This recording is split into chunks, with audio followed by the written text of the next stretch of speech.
अस्सलाम वालेकुम दोस्तों। आज की वीडियो में हम आपको अल्लाह के उस नेक बंदे की दरगाह के बारे में बताएंगे जहां सांप और बिच्छू जैसे जहरीले जानवर भी जायरीनों को अपना दोस्त बना लेते हैं और उनको कभी नहीं काटते। तो दोस्तों, स्वागत है आपका हमारे YouTube चैनल हिंदी पैक पर। और आज के इस वीडियो में हम बात करने वाले हैं हजरत सैयद शाह साहब की दरगाह के बारे में, यानी कि बिच्छू बाबा की मजहार के बारे में। तो चलिए वीडियो शुरू करते हैं। दोस्तों, क्या कभी आपने अपने हाथों में जहरीले बिच्छू को रखने की कल्पना की है? नहीं की होगी, क्योंकि जहरीले बिच्छू के काटते ही कुछ घंटों में मौत होना तय है। लेकिन हम आपको बताने जा रहे हैं एक ऐसी जगह के बारे में जहां हजारों जहरीले बिच्छू होने के बाद भी वो आपको नहीं काटेंगे।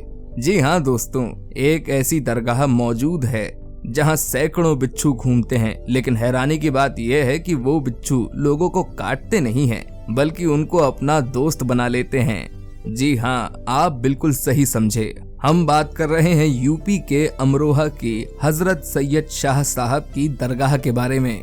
आपकी जानकारी के लिए बता दूं कि ये दरगाह तकरीबन 800 साल पुरानी है और दरगाह में सैकड़ों बिच्छू हर वक्त यहाँ वहाँ घूमते रहते हैं। पर आज तक का रिकॉर्ड है कि यहाँ के बिच्छू लोगों को ना काटते हैं और ना परेशान करते हैं। दरअसल यूपी के अमरोहा में वाक़े हजरत सैयद शाह साहब की दरगाह को लोग बिच्छू वाले बाबा की मजहार के नाम से भी जानते हैं। मजहार की तारीख 800 साल पुरानी है, लेकिन हैरानी की बात यह है कि वहाँ मौजूद सैकड़ों बिच्छू इंसान को अपना दोस्त बना लेते हैं। और अगर आप ये सोच रहे हो कि बिच्छू जहरीले नहीं है, तो आपको बता दूं कि बिच्छू इतने जहरीले हैं कि अगर किसी इंसान को काट लें तो उस इंसान का मरना तय है। पर आपको बता दूं कि दरगाह के अंदर ये बिच्छू किसी को नहीं काटते, लेकिन बाहर निकलते ही काट लेते हैं। दरअसल मान्यता ये है कि कोई इंसान इन बिच्छुओं को हफ्ते या 10 दिन के लिए बाबा से इजाजत लेकर दरगाह से कहीं बाहर ले जाता है तो वो उसे नहीं काटते, लेकिन तय मुद्दत पूरी होते ही वे उसे तुरंत काट लेते हैं। दरगाह के जमीन, छतों, दीवारों और आसपास के बगीचे के पेड़ों की जड़ों के पास से मिट्टी हटाने पर ढेरों बिच्छू निकलते हैं। पर जो बिच्छू हाथ लगाते ही डंक मारने लगते हैं, उनकी आदत इस कदर कैसे बदल गई? अगर आप भी यही सोच रहे हैं तो आपको बता दूं कि मजहार में बिच्छुओं की बदली आदत को कोई हजरत सैयद शाह का चमत्कार बताता है तो कोई कुदरत का करिश्मा। लेकिन जो भी हो, ये वाकया ऐसा है जिस पर यकीन आसानी से नहीं होता, लेकिन आंखों देखी बात को नजरअंदाज भी नहीं किया जा सकता। पर क्या आपको पता है कि बिच्छू इस दरगाह में ही ऐसा व्यवहार क्यों करते हैं? अगर नहीं तो चलिए आपको पूरा वाकया बताता हूँ। दरअसल करीब 800 साल पहले ईरान से सैयद सरबुद्दीन सहाय वलायत ने अमरोहा में आकर डेरा डाला था। पर अमरोहा में पहले से बाबा शाह नसरुद्दीन रहते थे और हर कोई अपनी समस्याओं के निदान के लिए बाबा शाह के पास ही जाता था। पर लोगों ने जब सैयद सरबुद्दीन सहाय वलायत के चमत्कार देखे तो वे अपनी समस्याओं के निदान के लिए उनके पास जाने लगे। इस पर यहाँ पहले से रह रहे बाबा शाह नसरुद्दीन ने इस पर एतराज जताया और एक कटोरे में पानी भरकर उनके पास भेजा। बिच्छू वाले बाबा ने कटोरे के ऊपर एक फूल रखकर उसे वापस कर दिया और कहा, हम इस शहर में ऐसे रहेंगे जैसे कटोरे में पानी के ऊपर फूल। दरअसल बाबा शाह नसरुद्दीन ये कहना चाहते थे कि ये शहर पहले से पूरा भरा हुआ है और यहाँ किसी और के रहने की जगह नहीं है। वे चाहते थे कि सैयद सरबुद्दीन सहाय वलायत इस बात को समझ जाएं और यहाँ से चले जाएं, जिससे किसी को कोई तकलीफ नहीं हो।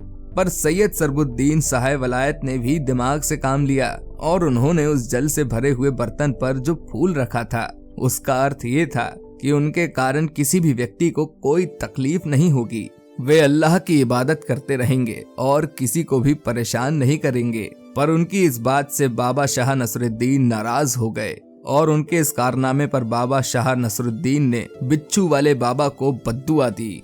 दरअसल बाबा शाह नसरुद्दीन भी पहुंचे हुए फकीर थे, उनके पास भी चमत्कारी शक्तियां थीं। उन्होंने सैयद सरबुद्दीन सहाय वलायत को बद्दुआ दी कि उनके स्थान पर हमेशा सांप बिच्छू निवास करेंगे और शहर के खोए हुए गधे घोड़े वहां पर मिला करेंगे। इसके उत्तर में बिच्छू वाले बाबा ने यह हुक्म दिया कि आज से इस दरगाह में सांप बिच्छू किसी को काटेंगे नहीं और इसकी सीमा के भीतर कोई भी गधा, घोड़ा पेशाब या लीद आदि नहीं करेगा। इसके बाद सैयद सरबुद्दीन सहाय वलायत बिच्छू वाले बाबा के नाम से जाने जाने लगे। ये सैयद सरबुद्दीन सहाय वलायत यानी बिच्छू वाले बाबा का चमत्कार ही था कि सैकड़ों की संख्या में बिच्छू होने के बावजूद वे कभी किसी को नहीं काटते। ये भी कहा जाता है कि सांप बिच्छू दरगाह के आसपास किसी को भी नहीं काटते, लेकिन दरगाह के बाहर निकलते ही वे आदमी को डस लेते हैं। जी हाँ दोस्तों, यहाँ ये भी मान्यता है कि कोई व्यक्ति इन बिच्छुओं को सप्ताह या 10 दिन के लिए बाबा से इजाजत लेकर दरगाह से बाहर कहीं ले जाता है तो वे उसे नहीं काटते, लेकिन निर्धारित अवधि पूरी होते ही वे उसे तुरंत काट लेते हैं। और इन्हीं सभी करामातों के कारण हर साल लाखों से ज्यादा जायरीन इस दरगाह में सजदा करने आते हैं और मन्नत मांगते हैं। जब उनकी मन्नत पूरी हो जाती है तो वे बिच्छू वाले बाबा की मझार पर चादर चढ़ाकर सजदा करते हैं। तो दोस्तों, आपको ये वीडियो कैसा लगा हमें कमेंट करके जरूर बताएं। साथ ही साथ ये वीडियो ज्यादा से ज्यादा लोगों को शेयर करें ताकि अल्लाह के वली हजरत सैयद शाह साहब की दरगाह यानी बिच्छू बाबा की मझार के बारे में सभी को पता चल सके। और वीडियो को व्हाट्सएप पर अपने संबंधियों और नातेदारों के साथ जरूर शेयर करें। धन्यवाद।